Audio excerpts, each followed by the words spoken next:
तो नया चैप्टर शुरू कर रहे हैं आज। न्यू चैप्टर जो शुरू कर रहे हैं वो balance sheet of company.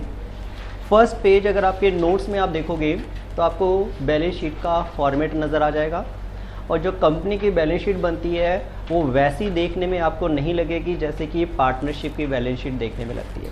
Partnership में जो बैलेंस शीट बनती है वो टी फॉर्मेट में बनती है। टी फॉर्मेट का मतलब हो गया एक तरफ लायबिलिटीज़ और दूसरी तरफ असेट्स। लेकिन जो कंपनी की बैलेंस शीट है वो टी फॉर्मेट में नहीं बनती, वो बल्कि बनती है वर्टिकल फॉर्मेट में। उसमें सबसे पहले आप अपनी सभी लायबिलिटीज़ को लिखेंगे और लायबिलिटीज़ का टोटल करने के बाद उसके नीचे लिखना शुरू करेंगे असेट्स। चीज़ें वही रहेंगी जो एक नॉर्मल बैलेंस शीट में होती है, बट कंपनी की बैलेंस शीट का एक परफॉर्मा आपको मेंटेन करना पड़ता है। पार्टनरशिप के अंदर ऐसा कोई परफॉर्मा मेंटेन नहीं करना पड़ता। आपके पार्टनरशिप एक्ट में कोई परफॉर्मा दिया ही नहीं हुआ, इसलिए आप अपनी मर्जी से जैसा लुक आपको पसंद आए वैसे लुक में बैलेंस शीट बना सकते हैं। लेकिन कंपनी एक्ट के अंदर कंपनी के शेड्यूल 6 में बैलेंस शीट और प्रॉफिट एंड लॉस स्टेटमेंट, अब प्रॉफिट एंड लॉस का अकाउंट नहीं बनता बल्कि statement of profit and loss बनती है। ये परफॉर्मा आपको गिवन है कंपनीज एक्ट में। तो कंपनी जो भी होती है वो इस परफॉर्मा से बाहर नहीं जा सकती। उनको जैसा परफॉर्मा एक्ट में गिवन है बिल्कुल उसी परफॉर्मा के बेसिस पर अपनी सभी असेट्स और लायबिलिटीज़ को अरेंज करना पड़ता है। ये जो परफॉर्मा है बिल्कुल सिंपल परफॉर्मा है और इसके अंदर कुछ की बातें मैं बताता हूँ कि मैं इसमें जो टर्म्स है वो बताता हूँ जिससे कि आपको ये याद रखना और बनाना आसान है। ध्यान रखना जो टर्म इसमें गिवन है बिल्कुल एज इट इज़ आपको उन्हीं टर्म्स का यूज़ करके बैलेंस शीट को बनाना पड़ेगा। हमने जब 11th क्लास की थी तो हमें सबसे पहले अकाउंटिंग इक्वेशन का चैप्टर कराया गया था और अकाउंटिंग इक्वेशन का जब चैप्टर कराया गया था तो आपको एक बात सिखाई गई थी, liabilities is not equal to assets. आपको बताया गया था कि कैपिटल प्लस लायबिलिटीज अगर दोनों को ऐड करें तो क्या होती है हमारी असेट्स। फिर टाइम के साथ ये बात थोड़ी सी आई गई होगी, हमने बोलना शुरू कर दिया liabilities equal to asset. Actual में बिजनेस एंटिटी कंसेप्ट के अकॉर्डिंग बिजनेसमैन भी कंपनी के ऊपर एक लायबिलिटी होता है, इसलिए उसे हम लायबिलिटीज़ के अंदर ही कवर कर लेते हैं। बट जो नया हमारा फॉर्मेट है उसमें वापस इसी कंसेप्ट को दोबारा लाया गया है कि हमारी capital plus liabilities equal to क्या होंगी, असेट्स। और इसी चीज़ को बाद में दो टाइप में कन्वर्ट कर दिया गया। टोटल 6 हेडिंग के अंदर आपकी बैलेंस शीट जनरेट होगी। 2 हेडिंग हमारी कैपिटल की रहेंगी, फिर 2 हेडिंग हमारी लायबिलिटीज़ की रहेंगी और फिर 2 हेडिंग हमारे पास हमारी एसेट्स की होंगी। तो जो भी आपकी पूरी बैलेंस शीट बनेगी कंपनी की वो 6 मेजर हेडिंग से बनेगी और जो 6 मेजर हेडिंग है उसमें लायबिलिटी साइड, रियलिटी में लायबिलिटी बल्कि कैपिटल प्लस लायबिलिटीज़ में 4 हेडिंग आ जाएगी। परफॉर्मा आपके सामने पेज नंबर 1 पे आपको गिवन है। मैं उसी परफॉर्मा को यहाँ पर लिख रहा हूँ और उसी के बेसिस पर उसके अंदर सारी की सारी टर्म्स जो है उनको एक्सप्लेन करने वाला हूँ। ये जो परफॉर्मा आप देखोगे उसमें कुछ चीज़ें आपको नज़र आएंगी। सबसे पहले तो ऊपर आपको कंपनी की बैलेंस शीट, कंपनी का नाम लिखना है कि कौन सी कंपनी की बैलेंस शीट बना रहे हैं। तो बैलेंस शीट ऑफ मैसर्स, जो भी कंपनी का नाम हो वो लिख देना और उसके बाद इसके अंदर लिखा जाएगा पर्टिकुलर्स और पर्टिकुलर्स के बाद इसके अंदर नोट। ये बड़ा सिस्टम इंपॉर्टेंट हुआ है और उसमें 2 फिगर होती है, सबसे पहले करंट ईयर और उसके बाद फिर होता है लास्ट ईयर। ये बहुत इंपॉर्टेंट है कि आपको बैलेंस शीट के अंदर जो नया परफॉर्म है उसमें लास्ट ईयर की इंफॉर्मेशन भी देनी जरूरी है। जब तक आप लास्ट ईयर की फिगर को करंट ईयर के साथ ना लिखें तब तक प्रोग्रेस का सीधा पता भी नहीं चलता। पिछले साल कंपनी की असेट्स 5 करोड़ की थी, अब 6 करोड़ की हुई है, नज़र आता है कि क्या हुआ। पिछले साल उसके पास स्टॉक जो था वो 3 लाख का था, इस बार स्टॉक 6 लाख का हो गया। नज़र आता है कि क्या हुआ, कहाँ हम अच्छा किए कहाँ हम खराब किए, ठीक है ना।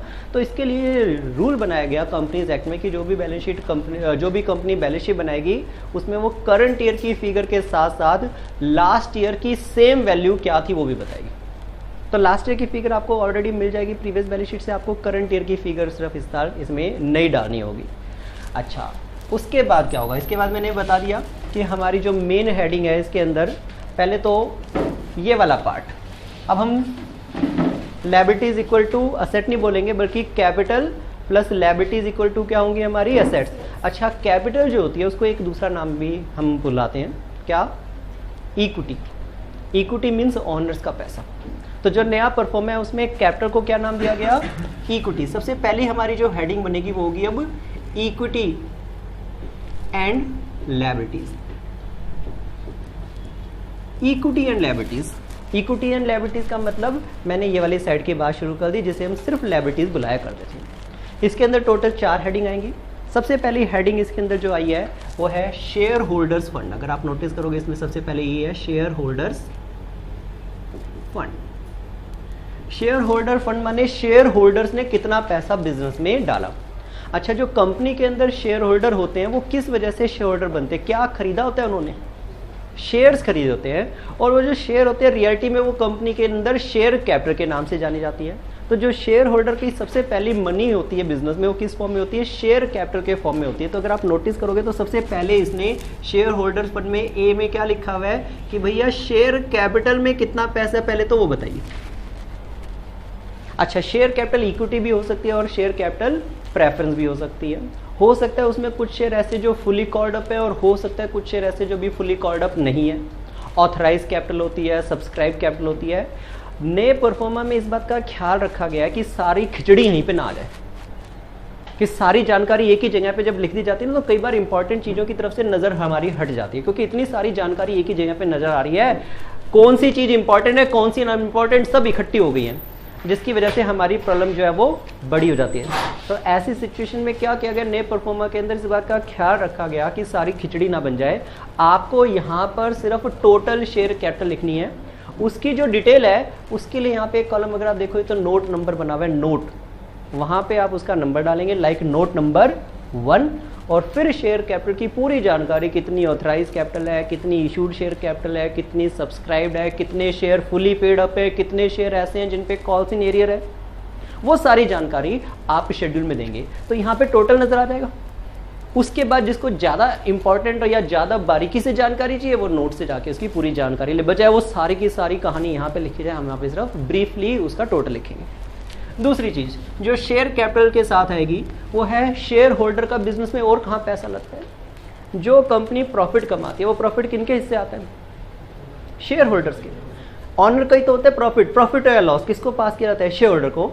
अगर कंपनी के पास कोई भी प्रॉफिट है या कोई भी रिजर्व है या फिर सरप्लस, सरप्लस का मतलब होता है प्रॉफिट ही, तो वो भी किसके अकाउंट में गिना जाएगा? शेयर होल्डर्स के अकाउंट में गिना जाएगा। इसलिए दूसरी हेडिंग अगर आप देखोगे तो उसमें क्या लिखा हुआ है?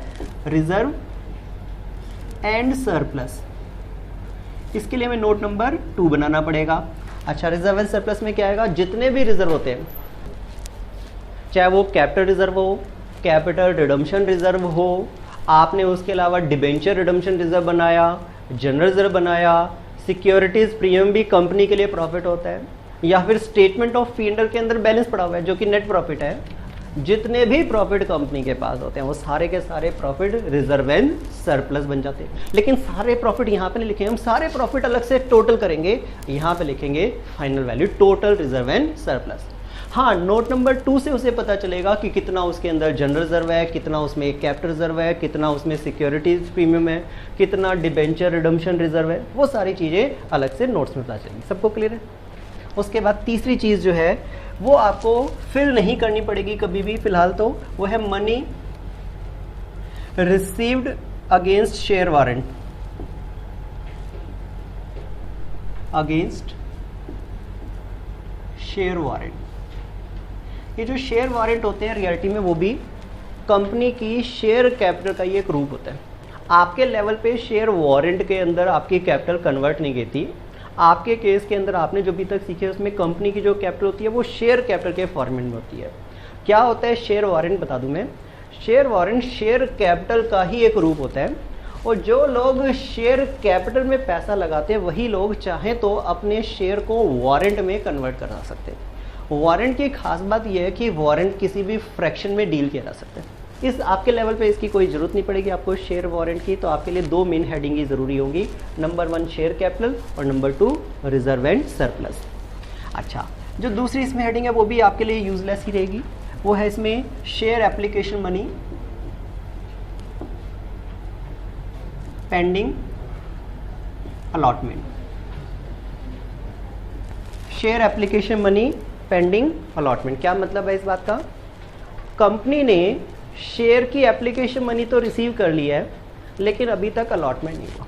इसे बोल सकते हैं हम कि ये लोग शेयर होल्डर बनने वाले हैं लेकिन अभी शेयर होल्डर बने नहीं है। जैसे फॉर एग्जांपल मैं कहता हूँ एक कंपनी ने मार्च की 20 तारीख को नया इशू लॉन्च किया और 15 दिन उसने लिए शेयर इशू करने के लिए। लोगों ने पैसा जमा कराना शुरू कर दिया 31 मार्च तक। मार्च 31 जिस दिन उनकी बैलेंस शीट बननी थी तब तक कंपनी के पास 2 करोड़ रुपया इकट्ठा हो चुका है। कंपनी ने से अप्रैल की 5 तारीख को इन शेयर्स को लॉन्च करना है। अभी डेट चल रही है, अभी भी लोग अप्लाई कर रहे हैं और 31 मार्च तक कंपनी के अकाउंट में कितना पैसा डिपॉजिट हो चुका है? 2 करोड़। कंपनी के बैंक बैलेंस 2 करोड़ बड़े हो चुके हैं। Bank account debit to share application entry बन चुकी है। लेकिन मेरा सवाल यह है, क्या अलॉटमेंट की entry share application to share capital बनाई है आपने? अभी नहीं बनाई गई है। वो कब बनेगी? 5 अप्रैल को। तब हम ये डिसाइड कर लेंगे कौन शेयर होल्डर बनेगा और कौन शेयर होल्डर नहीं बनेगा। लेकिन ध्यान रखना है, जो पैसा तुम्हारे पास इकट्ठा हुआ है तो ये शेयर होल्डर के लिए। अभी शेयर होल्डर बना नहीं है, वो पेंडिंग है उसकी अलॉटमेंट, उसकी शेयर होल्डरशिप पेंडिंग है, लेकिन पैसा कंपनी के पास है। और ये आज नहीं तो कल क्या बन जाएगा? शेयर कैपिटल बन जाएगा थोड़े दिन के अंदर। अभी नहीं बना लेकिन बन जाएगा ये क्या? Share capital. तब उसे हम यहाँ से हटा लेंगे और कहाँ डाल देंगे? Share capital. लेकिन अगर ध्यान से देखें तो ये है तो शेयर ऑन शेयर्स का ही पैसा, तो इसलिए एक हेडिंग बनाएगी क्या? Share application money pending allotment. तो 2 हमारे टाइप की शेयर कैपिटल होगी। नंबर 1 कौन सी टाइप की कैपिटल होगी? Share holders fund, main heading. इसके अंदर ही 2 मेन पॉइंट होंगे। नंबर 1 शेयर कैपिटल का कितना पैसा है और नंबर 2 रिजर्व एंड सरप्लस। यही 2 मेन हेडिंग होगी। बाकी जो 3rd शेयर वारंट है उसकी आपको जरूरत नहीं पड़ेगी। दूसरी हेडिंग हमारी है जो एप्लीकेशन का पैसा आ गया है लेकिन अभी तक अलॉटमेंट नहीं हुआ, जिसे बोलेंगे share application money receive pending allotment. ये भी आपको कभी लिखना नहीं पड़ेगा, तब लिखना पड़ेगा जब कहें हमें 6 हेडिंग बताइए जो बैलेंस शीट की मेन है। अदरवाइज तो इसकी जरूरत ही नहीं पड़ेगी। आपको अगर बैलेंस शीट का कंटेंट आएगा उसमें ये वाली एंट्री होगी नहीं, आपके पास 2 करोड़ रुपए होंगे नहीं ऐसे जो एप्लीकेशन पेंडिंग अलॉटमेंट है, तब आप इसे अनदेखा कर सकते हैं। लेकिन कभी क्वेश्चन आ जाता है, वो कहते हैं जी हमें बैलेंस शीट का सिर्फ परफॉर्मा बना दो, 6 हेडिंग जो मेन है सिर्फ वो दिखा दो, अंदर के कंटेंट भी नहीं दिखाने। तब आपको लिखना पड़ेगा सबसे पहले शेयर होल्डर फंड और दूसरे नंबर पे share application money pending allotment.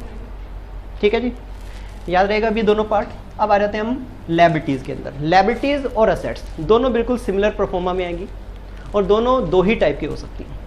कुछ ऐसी लायबिलिटीज और असेट दोनों में लगेगा ये रूल, ऐसी होंगी जिनकी हमें लॉन्ग लाइफ वैल्यू नजर आएगी।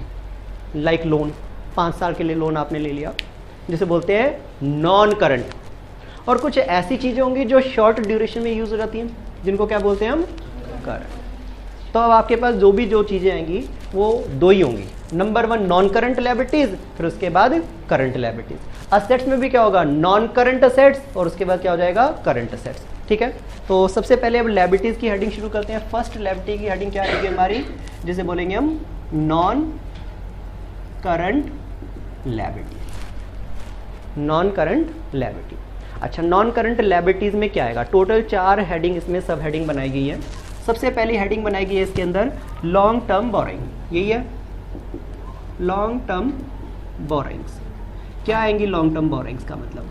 लॉन्ग टर्म बोरिंग का मतलब कोई भी ऐसा फंड जो कि लोन है और उसकी पेमेंट मोर देन 1 ईयर के बाद होनी चाहिए। नॉन करंट का मतलब 1 साल के बाद तक की वो वैल्यू है, नेक्स्ट ईयर में उसकी यूज नहीं करना पड़ेगा, नेक्स्ट ईयर के बाद तक वो चलेगी। तो अगर आपने कोई लोन 5 साल के बाद लौटाना है, 10 साल के बाद लौटाना है, इवन 2 साल के बाद लौटाना है, तो लोन जितने भी है वो सब किस में आएंगे? Long term borrowings. ये चीज ध्यान रखनी है कि लॉन्ग टर्म का मतलब 1 साल के बाद लौटाए जाने वाला पैसा। क्या करंट और नॉन करंट सेम चीजें हैं, लेकिन जो पैसा 1 साल के बाद लौटाना है वो नॉन करंट है और जो पैसा कमिंग ईयर में लौटाना है वो करंट है। इसमें क्या क्या आ सकते हैं? लोन तो बता दिया, दूसरा डिबेंचर्स। डिबेंचर के ऊपर तो ऐसे ही पैसा होते हैं, लौटाना होता है, डिबेंचर भी तो लोन ही होते हैं। ठीक है, तो 2 चीज़ें इसमें आ सकती हैं, चाहे तो अपने उसमें नोट कर लेना, डिबेंचर एंड लोन दोनों ही किस में आ जाएंगे? लॉन्ग टर्म बोरिंग में भी आ सकते हैं और शॉर्ट टर्म बोरिंग में भी आ सकते हैं, दोनों में आ सकते हैं। ठीक है, वो डिपेंड करता है टाइम क्या होगा। उसके बाद अगली जो चीज़ है वो है इसमें डेफर्ड टैक्स लायबिलिटी। आपके लेवल पे ये डेफर्ड टैक्स लायबिलिटी को भी लिखने की जरूरत नहीं पड़ेगी। वैसे मैं बता देता हूँ डेफर्ड टैक्स लायबिलिटीज क्या होती है। आपके इनकम टैक्स के जो नियम हैं और जो आपके कॉर्पोरेट अकाउंटिंग के जो रूल्स हैं उनमें कई जगह पे आपको फ़र्क नज़र आएगा। जैसे एक फ़र्क तो डेप्रिसिएशन के अंदर ही होता है। आपने तो चैप्टर किया हुआ है डेप्रिसिएशन का 11th क्लास में, स्ट्रेट लाइन मेथड एक होता है और एक क्या होता है डिमिनिशिंग बैलेंस मेथड। परसेंटेज भी हम अपनी मर्जी से चूज कर लेते हैं अकाउंटिंग के अंदर तो, लेकिन इनकम टैक्स अकाउंट्स के परसेंटेज और अकाउंट्स के मेथड को नहीं मानता। इनकम टैक्स के अंदर अलग से आपको डेप्रिसिएशन की परसेंटेज और अलग से मेथड गिवन है। जैसे कि फॉर एग्जांपल कंप्यूटर के ऊपर नॉर्मल जो कॉर्पोरेट अकाउंटिंग के अंदर डेप्रिसिएशन कोई लगाएगा 20% लगा लेगा, 30% लगा लेगा, लेकिन इनकम टैक्स के अंदर डेप्रिसिएशन उस पर 60% लगता है। काफ़ी ज़्यादा परसेंटेज। आपने किसी भी क्वेश्चन में जो अकाउंट्स के किए हैं किसी भी असेट पे 60% डेप्रिसिएशन नहीं लगाया होगा, 10%, 20%, 25% हार्डेस्ट आपने किसी क्वेश्चन में लगाया, वरना 10 से 20% तक ही डेप्रिसिएशन ज़्यादातर लगाया गया। और यहाँ पे कंप्यूटर पे कितना परसेंट डेप्रिसिएशन है? 60% डेप्रिसिएशन। इवन बुक्स, हम लोग इनकम टैक्स जब पढ़ाते हैं तो उसके लिए बुक की जरूरत होती है क्योंकि एक्ट हर बार बदल जाते हैं। बुक्स भी इनकम टैक्स एक्ट में मशीनरी की तरह ट्रीट की जाती है, जबकि अकाउंट्स के अंदर मशीनरी नहीं माना जाता बुक्स को, और उसके ऊपर डेप्रिसिएशन 100% लगाया जाता है, डेप्रिसिएशन लगता है उसके ऊपर, जबकि बुक्स कोई मशीनरी जैसी चीज नहीं है। इनकम टैक्स एक्ट के रूल और कॉर्पोरेट अकाउंटिंग के रूल में कई जगह फर्क होता है। ये जो फर्क होता है उसकी वजह से हमारा प्रॉफिट जो इनकम टैक्स में आता है और जो हमारा प्रॉफिट कॉर्पोरेट अकाउंटिंग में आता है वो फर्क होता है। डेप्रिसिएशन अलग अलग लग रहा है, एक लगा रहा है 20% डेप्रिसिएशन, दूसरी लग रहा है 60% डेप्रिसिएशन, फर्क नहीं हो रहा है डेप्रिसिएशन, तो प्रॉफिट भी तो फर्क आएगा। ये जो प्रॉफिट में डिफरेंस आता है उससे हमारी इनकम टैक्स लायबिलिटी बढ़ भी सकती है और घट भी सकती है। तो अगर आपकी टैक्स लायबिलिटी ऐसी है जो कि फ्यूचर में बढ़ जाएगी तो आप क्या बोलते हैं? Defer tax liability. डेफर करने में ना पोस्टपोन करना, किसी भी चीज को डेफर करने का मतलब फ्यूचर में भेजना, तो हम इस लायबिलिटी को फ्यूचर में भेजते हैं तो क्या बोलते हैं? Defer tax liability. ये किस वजह से आई है? ये आई है difference in rules of accounting and income tax. But आपके लेवल पे आपको ये कभी भी भरना नहीं पड़ेगा, बट फिर भी मैंने बता दिया ये कंटेंट क्या है, इसका मतलब क्या है। अगली चीज other long term liabilities.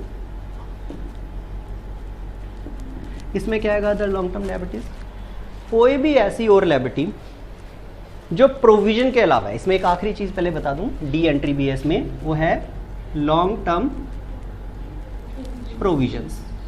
Long term provision में आता है like provision for employees provident fund. याद है एम्प्लॉइज प्रोविडेंट फंड? कर्मचारी हमारे पास जॉब करते हैं, हर महीने उनके लिए प्रोविडेंट फंड बनाना पड़ता है। डिसोल्यूशन का क्वेश्चन, एडमिशन का क्वेश्चन, रिटायरमेंट का क्वेश्चन, कई क्वेश्चन आए और हमेशा मैं तुम्हें बोलता था कि उसको क्या कर देना? डिस्ट्रीब्यूट कर देना। नहीं, उसको डिस्ट्रीब्यूट मत करना, ये तो कर्मचारियों का पैसा है। किनको देना पड़ेगा? कर्मचारियों को ही देना पड़ेगा। जब उनका रिटायरमेंट होगा तब ये पैसा उनको दिया जाएगा। तो उसके लिए प्रोविजन बना के चला गया। लॉन्ग टर्म चलेगा ये, तो इसे कहाँ पे रखेंगे? Long term provision. ये पैसा कर्मचारियों को लंबे समय के बाद लौटाया जाएगा। जो भी कोई चीज उसके अलावा लायबिलिटी में रह गई वो किस में आएगी? Other long term liability. ये लिखा है अदर लॉन्ग टर्म लायबिलिटी। क्या चीज इसमें आ सकती है? कोई ऐसी लायबिलिटी जो लायबिलिटी है लेकिन हमारे ऊपर बोरोइंग नहीं है। जैसे फॉर एग्जांपल मैं कहता हूँ कंपनी ने एक मशीन जो है वो किश्तों पे खरीदी। एक होता है बोरो करना। बोरो करने का मतलब आपको कैश के रूप में लोन मिला।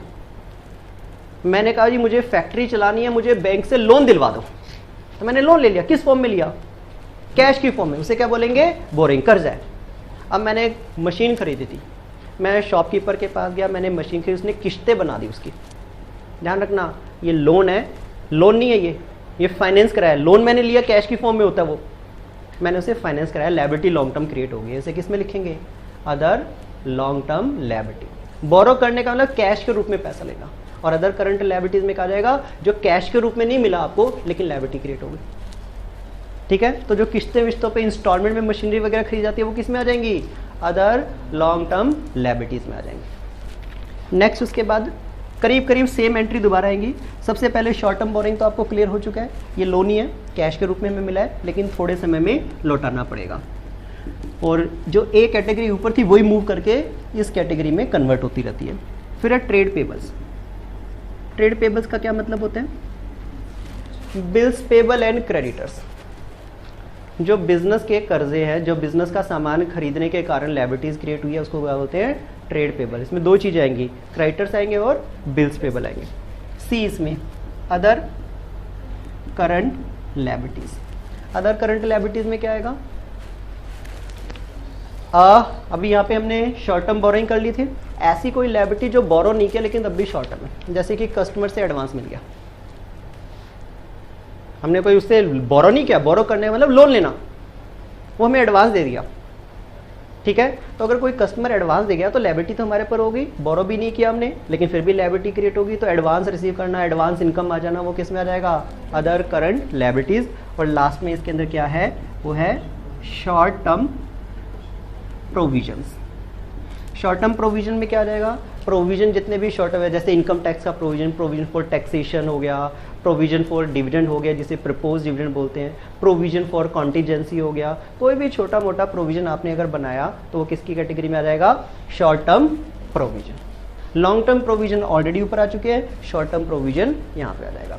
जस्ट फिर आप इसका टोटल कर लेंगे तो आपकी एक साइड इसके अंदर पूरी हो जाएगी। सबको क्लियर है पूरे के पूरे कंटेंट। 4 मेन हेडिंग फिर से बताता हूँ, शेयर होल्डर्स फंड है, उसके बाद share application money pending allotment है, फिर नॉन करंट लायबिलिटीज और फिर करंट लायबिलिटी। इनके कंटेंट काफी सिमिलर है, लॉन्ग टर्म बोरिंग यहाँ पे भी है, वहाँ पे शॉर्ट टर्म बोरिंग होगी।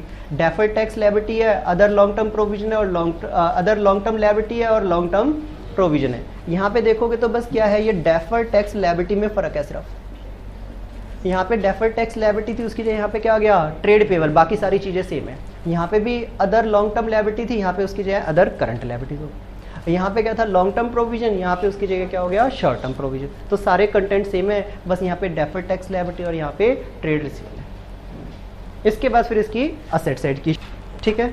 अब इसका सेकंड पार्ट पे शुरू करते हैं। सेकंड पार्ट में हमें असेट साइड में क्या क्या आता है उसको दिखाना है। रियलिटी में पहले आपकी लायबिलिटीज होती हैं, फिर असेट होती है। इतनी सारी चीज़ें आपके लेवल पे आएगी नहीं, तो आपको पेज नहीं बदलना पड़ेगा, बदलना पड़े तो बदल भी सकते हैं। रियलिटी में इसके नीचे ही आप अपनी असेट्स को लिख सकते हैं, जैसे कि आपकी परफॉर्मा के अंदर लिखा हुआ है, पहले टोटल किया लायबिलिटीज़ का और उसके बाद फिर असेट्स को उसके नीचे लिख दिया। मैं वही सारी चीज़ें यहाँ पर रिपीट कर रहा हूँ कि असेट साइड में क्या क्या चीज़ें होती हैं और उनको कैसे कैसे दिखाना होता है। सारी चीज़ें सेम ही रहेंगी। सबसे पहले पर्टिकुलर्स, और पर्टिकुलर्स के बाद हमारे पास नोट नंबर रहेगा, उसके बाद करंट ईयर की फिगर पहले होगी और फिर होगी लास्ट ईयर की फिगर। सेकंड पार्ट हमारा शुरू हो गया। सबसे पहले इधर फर्स्ट पार्ट था हमारा किसका, इक्विटी एंड लायबिलिटीज। अब कौन सा पार्ट रहेगा, असेट्स। और दो ही टाइप की हमारे पास असेट हो सकती हैं। कुछ ऐसी असेट्स होंगी जो एक साल से ज़्यादा समय तक काम चलते हैं, जिनसे जैसे क्या बोलेंगे, कौन से टाइप की है, non current assets, non current assets. और कुछ ऐसी असेट्स होंगी जो शॉर्ट ड्यूरेशन तक चलती है, जिनको क्या बोलेंगे हम, करंट असेट। बस दो ही टाइप की असेट्स हैं। तो नॉन करंट असेट्स में देखते हैं सबसे पहले क्या गिवन है। नॉन करंट असेट्स में सबसे पहले नाम गिवन है फिक्स असेट्स का। फिक्स असेट्स सबसे ज़्यादा कॉमन नेम है, जो कि आसानी से आप लोगों को पता चल जाता है। जितनी भी हमारी असेट लंबे समय तक चलती हैं, जिसमें मशीनरी, बिल्डिंग, फर्नीचर, काफ़ी चीज़ें आती हैं, वो सभी फिक्स असेट की कैटेगरी में आती हैं। और ये जो फिक्स असेट है उसको फर्दर 4 टाइप में कन्वर्ट किया गया। सबसे पहले इसमें टेंजिबल असेट्स, टेंजिबल असेट्स। उसके बाद दूसरी क्या है, इनटेंजिबल असेट्स। तीसरी इसके अंदर होगा capital work in progress, capital work in progress. और फोर्थ इसके अंदर जो है वो है हमारा intangible assets under development, intangible assets under development. Main जो इसके अंदर आपके पास है, जो मेन आपको चाहिए वो है आपको टेंजिबल और इंटेंजिबल असेट्स को दिखाना। टेंजिबल असेट्स कौन सी असेट होती हैं, जो दिखाई देती है। इसमें मशीन है, बिल्डिंग है, फर्नीचर है, इक्विपमेंट है, कंप्यूटर है, ये सारी असेट क्या होती हैं, टेंजिबल असेट्स। इंटेंजिबल असेट्स जो दिखाई नहीं देती है, इसके क्या एग्जांपल हो सकते हैं, गुडविल है, पेटेंट है, कॉपीराइट है, ये सब क्या हो जाते हैं, इंटेंजिबल असेट्स, ठीक है। फिर आता है कैपिटल वर्क इन प्रोग्रेस। पहली दो कैटेगरी तो आसान है, नॉर्मली एग्जाम में ये आते हैं, बाकी दो कैटेगरी आती नहीं है। नहीं भी जाने तो बहुत ज़्यादा प्रॉब्लम नहीं है, बट फिर भी एक्सप्लेन करता हूँ कि इसमें चीज़ें आती क्या है। Capital work in progress reality में टेंजिबल असेट से निकलती है। आपने सोचा कि कोई अगर फैक्ट्री बनती है तो क्या फैक्ट्री ऐसी होती है जैसे घर के लिए फ्रिज लेकर आना होता है कि आज हमारे पास फ्रिज नहीं है, शाम को हो जाएगा, रिक्शे में लदवा के ले जाएंगे, फ्रिज आ गया घर पे, आज हम फ्रिज के मालिक बन गए। सुबह तक नहीं थे, शाम को फ्रिज के मालिक बन गए। बना बनाया फ्रिज रेडी टू यूज आपके पास आ गया, आपने इंस्टॉल कर दिया, ये एक टेंजिबल असेट हुई। फैक्ट्री जब बनानी होती है तो पता चलता है 2 साल लगेंगे। ऐसे कैसे बन जाएगी फैक्ट्री? उठा के थोड़ी ला के रखने जैसी बात है, रिक्शे में लेकर आओगे और बन गई फैक्ट्री आपकी। टाइम लगता है, धीरे धीरे पहले उसके पिलर खड़े होंगे, फिर उसके बाद उसके अंदर दीवारें बनेंगी, उसके बाद ढांचा तैयार होगा, काफ़ी टाइम कंज्यूमिंग है। बिल्डिंग बनाना, फैक्ट्री मतलब समझो यहाँ पे जैसे बिल्डिंग बनाना, बिल्डिंग बनानी ना। अच्छा एक बार बताओ, मैं कहता हूँ मेरी बिल्डिंग टोटल 10 करोड़ की बनेगी, टोटल 10 करोड़ लगेंगे। अभी आधी बन गई है, वैसे आधी यूज़ नहीं हो सकती, 5 करोड़ का कंस्ट्रक्शन वर्क कंप्लीट हो गया। मेरा सवाल ये, जितना काम चलो पूरा तो नहीं, जितना अधूरा काम पूरा हुआ, क्या वो फिक्स सेट है या नहीं है?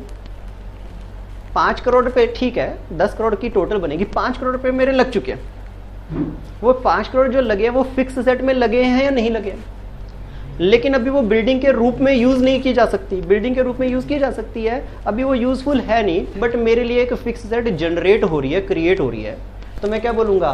Capital work in progress. Work in progress किस चीज को बोलते हैं? जो काम अधूरा है और चल रहा है, तो उसको क्या बोलते हैं? Work in progress. तो आप कहोगे सर 5 करोड़ रुपए की अभी बिल्डिंग मत दिखाओ, 5 करोड़ रुपए लिखो कैपिटल वर्क इन प्रोग्रेस, कि हमारा पैसा जो है कैपिटल असेट, उसे क्या बोलते हैं? Capital set. जो फिक्स सेट होते हैं उन्हीं को बोलते हैं कैपिटल सेट भी।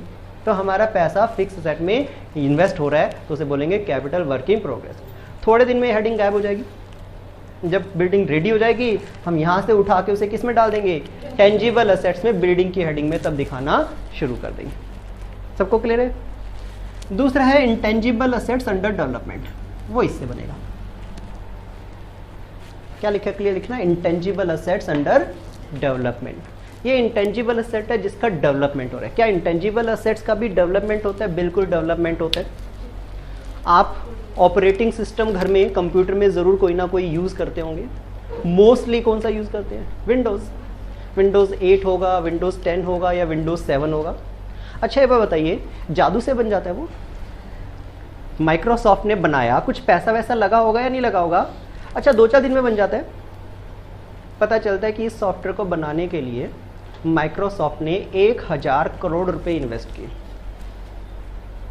स्मॉल फिगर नहीं होती, स्मॉल वैल्यू इन्वेस्टमेंट नहीं होती। 1000 करोड़ इन्वेस्ट किए, 2 साल का टाइम लगेगा उसके इंजीनियर्स को उसका कोड लिखने में। बताइए, इसका जब सॉफ्टवेयर बन जाएगा तो इंटरनेट पे डाउनलोड हो जाते हैं ना वो। इसका मतलब वो इंटेंजिबल असेट। टेंजिबल असेट तो फिजिकल फॉर्म में लेने जाना पड़ता है, डेटा डाउनलोड हो जाता है। इंटेंजिबल असेट है, अच्छा आपने डाउनलोड भी किया, तब भी उसकी लाइसेंस फीस लगती है या नहीं लगती? अगर आप ओरिजिनल कॉपी यूज करना चाहते हैं, भले ही डाउनलोड किया, आपके पास सीडी भी नहीं है उसकी, लेकिन इवन देन उसकी लाइसेंस फीस होती है। जो माइक्रोसॉफ्ट लोगों को बेच रहा है, कोई टेंजिबल असेट थोड़ी बेच रहा है, कोई बिल्डिंग मशीन फर्नीचर थोड़ी बेच रहा है, वो सिर्फ कोड बेच रहा है, और कोड इंटरनेट से डाउनलोड हो रहा है। लेकिन वो जो डाउनलोड कोड हुआ वो भी 10,000 रुपए का, 5,000 रुपए का, 7,000 रुपए का, जो आपने डाउनलोड कर लिया, अपने इंटरनेट की फीस पे डाउनलोड किया। लेकिन जो आपको कोड मिला वो एक इंटेंजिबल असेट्स है। और इंटेंजिबल असेट अभी पूरी जब तक रेडी नहीं, तो उस पर जो पैसा लग रहा है, हजारों करोड़ भी लग सकते हैं उसके ऊपर, वो किस में रखा जाएगा? यहाँ पे लिखा जाएगा इंटेंजिबल असेट्स अंडर डेवलपमेंट। ठीक है, क्लियर है? आपको इन दोनों हेडिंग पे कुछ डालने की जरूरत नहीं पड़ेगी, फिर भी मैंने इसको एक्सप्लेन कर दिया। नेक्स्ट इसके बाद इसमें क्या आ गया है? नेक्स्ट के बाद है नॉन करंट इन्वेस्टमेंट। बाद में करंट इन्वेस्टमेंट भी बनेगी, नॉन करंट इन्वेस्टमेंट। कभी कभी क्या होता है, हमारे पास फंड्स इकट्ठे हो गए होते हैं, काफ़ी पैसा होता है और हमें इमीडिएट उसकी रिक्वायरमेंट नहीं है। ध्यान रखना, आपके पास अगर पैसा पड़ा है और आपको इमीडिएट रिक्वायरमेंट नहीं है, तो पैसा किसी किस्म का प्रॉफिट नहीं कमा पाएगा। बिजनेस में इन्वेस्ट कर दो तो बहुत अच्छी बात है, लेकिन हमें अभी ज़रूरत ही नहीं है, तो उस पैसे को हम जनरली क्या करते हैं? बिजनेस के बाहर इन्वेस्ट कर देते हैं, किसी कंपनी के शेयर में, बॉन्ड में, म्यूचुअल फंड में। या आपने क्या किया?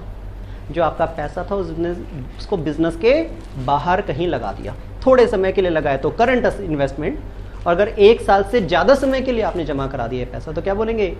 Non current investment. ध्यान रखना, करंट इन्वेस्टमेंट में सेम हेडिंग आएगी जब आपकी मंशा होगी थोड़े दिन के लिए पैसा कहीं इन्वेस्ट करना है। ठीक है, क्लियर है?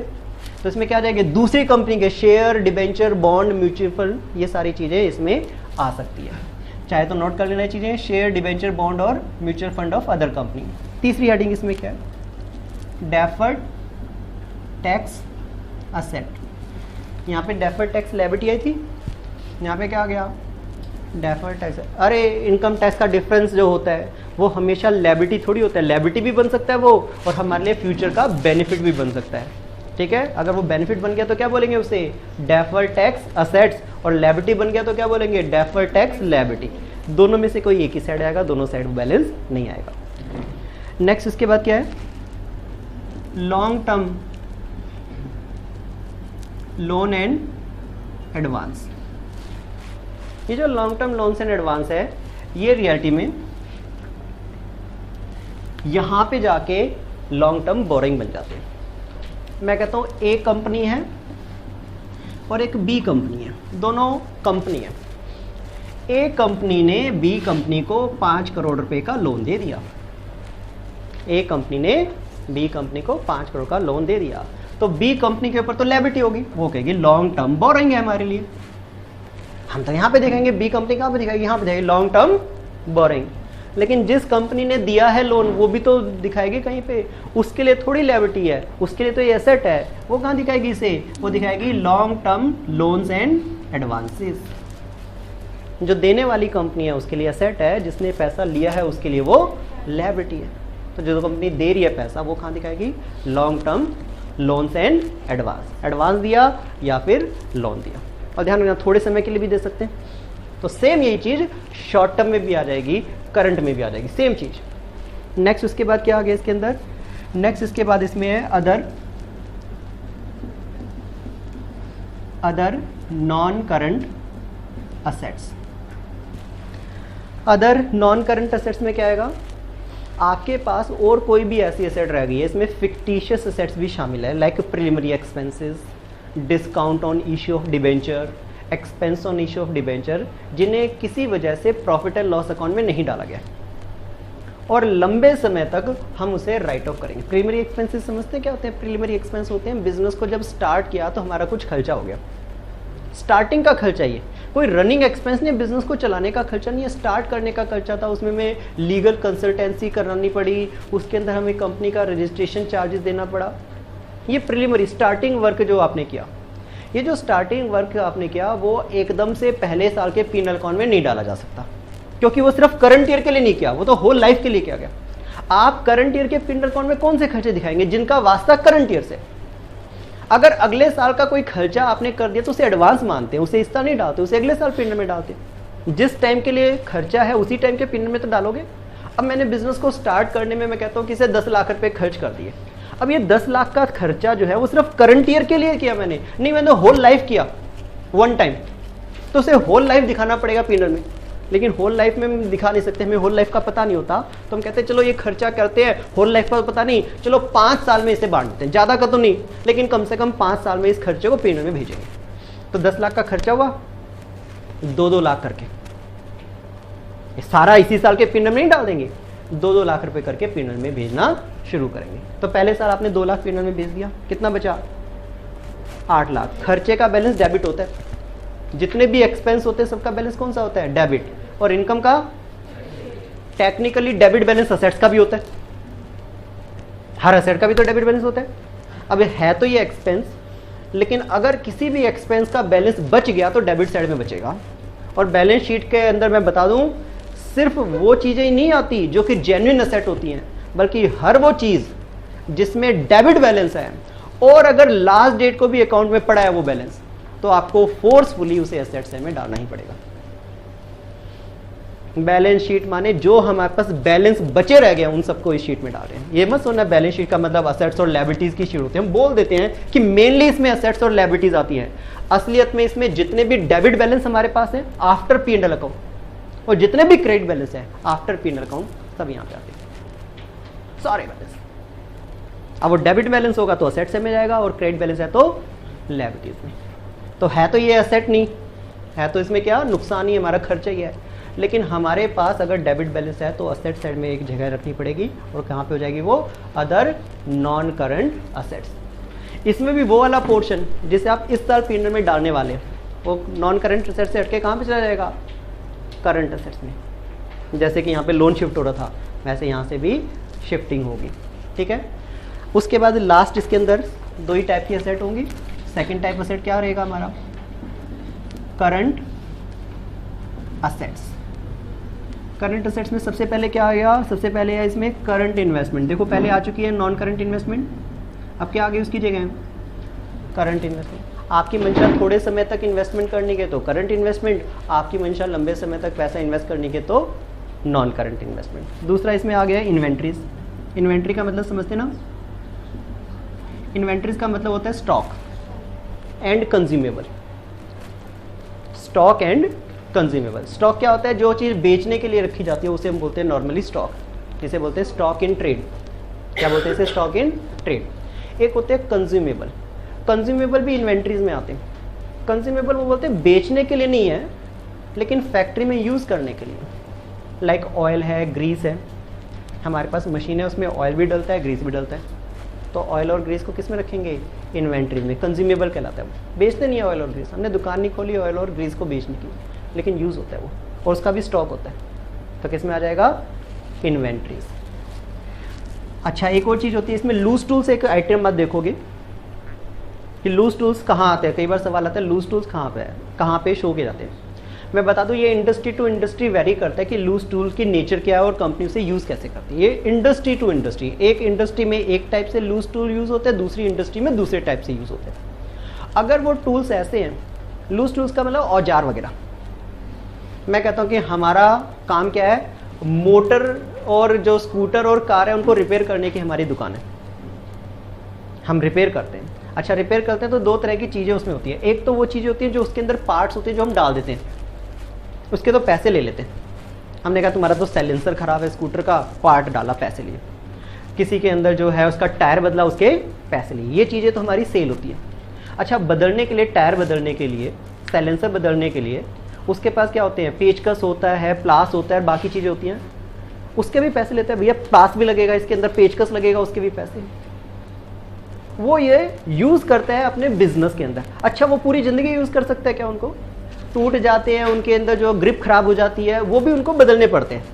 तुम्हारे घर में जो प्लास और पेचकस है वो तो 10 साल में भी खराब नहीं होता, लेकिन जो इंडस्ट्री में यूज़ करते हैं उनका हो जाता है। 10 साल में क्यों नहीं खराब होता, पहली बात तो हमें यूज़ कितना करना पड़ता है। कभी 6-8 महीने के अंदर ज़रूरत पड़ती है पेचकस और प्लास की, और ख़ास बात यह जिस दिन ज़रूरत पड़ती ना उस दिन वो मिलता भी नहीं है।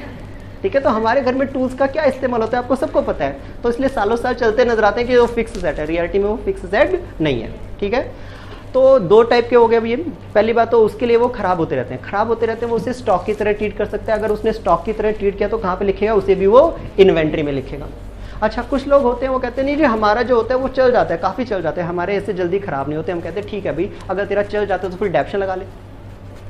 अगर तेरे को लगता है कि ये तेरे खराब नहीं होते, यूज़ नहीं होते, इतने ज़्यादा लॉन्ग लाइफ है, टूल्स है उसके पास भी लेकिन लॉन्ग लाइफ नेचर के टूल्स हैं, तो ऐसी सिचुएशन में वो इसमें कहाँ पे ले जाएगा, वो ले जाएगा टेंजिबल असेट्स में और उस पर लगाएगा मशीनरी की तरह डेप्रिसिएशन। ठीक है, दो कंसेप्ट हैं, डिपेंड करता है आपकी इंडस्ट्री में कैसे वो यूज़ होते हैं। तो दो जगह जा सकते हैं, वो टेंजिबल असेट्स में भी जा सकते हैं और वो इन्वेंट्रीज में भी जा सकते हैं। दोनों में से किसी भी जगह वो जा सकते हैं, अकॉर्डिंग टू इंडस्ट्री ये वेरी कर सकते हैं। अगला इसमें क्या आ गया, सी ट्रेड रिसीवेबल। ट्रेड रिसीवेबल में क्या आ जाएगा भाई, डेटर्स एंड बीआर। अगर चाहो तो लिख सकते हो इसमें डेटर प्लस बीआर जो होते हैं वो ट्रेड रिसीवेबल है। फिर इसके बाद क्या है इसमें, cash and cash equivalent. Cash and cash equivalent में क्या आएगा, कैश आएगा और बैंक बैलेंस आएगा। आपके पास कैश है वो आ जाएगा और आपके पास बैंक में कोई बैलेंस है तो बैंक का बैलेंस भी यहाँ पे आ जाएगा। अगर आपके पास कोई फॉरेन करेंसी है, आप कहीं गए थे बाहर, वहाँ से डॉलर वगैरह लेकर आ गए, वो भी फॉरेन करेंसी भी इसी के अंदर आ जाएगी, कैश एंड कैश इक्विवेलेंट में। लास्ट इसमें नेक्स्ट क्या है, शॉर्ट टर्म लोन एंड, पहले भी आ चुका है, पहले long term loans and advance आया था यहाँ पे, अब शॉर्ट टर्म आ गया। आपने दूसरी कंपनी को पैसा दिया, लंबे समय के लिए दिया तो लॉन्ग टर्म, थोड़े समय के दिया तो आपने कहा भैया ऐसा है हमें कोई खास सामान चाहिए, दुकानदार ने कहा जी है तो नहीं, मंगा देंगे, एडवांस दे जाओ। हमने दे दिया एडवांस, तो हमारे लिए क्या हो गया, अब ये सामान तो थोड़े दिन में मिल जाएगा ना, शॉर्ट टर्म लोन से एडवांस। तुमने दिया तो तुम्हारे लिए एसेट है, जिसने लिया उसके लिए यहाँ पे short term loan, short term borrowing, sorry other current liabilities में, उसने बोरो नहीं किया, अदर करंट लायबिलिटीज़ में वो दिखा देगा कि भाई मेरे को एडवांस मिला। अगर उधार का पैसा मांगा तो लोन मांगा होता तो इसे बोरोइंग में डालते हैं। लास्ट इसमें क्या है, लास्ट इसके अंदर है अदर करंट असेट्स। जो भी कोई और असेट रहेगी आपके पास जो इन कैटेगरी में नहीं आ पाई, इसमें प्रिलिमिनरी एक्सपेंस का वो पार्ट भी आएगा जो इस साल राइट ऑफ होना है, पहले ही बता चुका हूँ मैं, ठीक है। लोन जैसे आपका मूव होता है वैसे अदर करंट असेट जो यहाँ पे, अदर नॉन करंट असेट जो थी यहाँ पे, वो जो इस साल राइट ऑफ होंगी वो किधर मूव कर जाएंगी, अदर करंट असेट्स में मूव कर जाएंगी। सबको क्लियर है पूरा का पूरा परफॉर्मेंस? कोई डाउट और कंफ्यूजन है तो पूछ सकते हैं। इसके अंदर पेज नंबर 2 पर अब प्रैक्टिकल क्वेश्चन में देख रहा हूँ।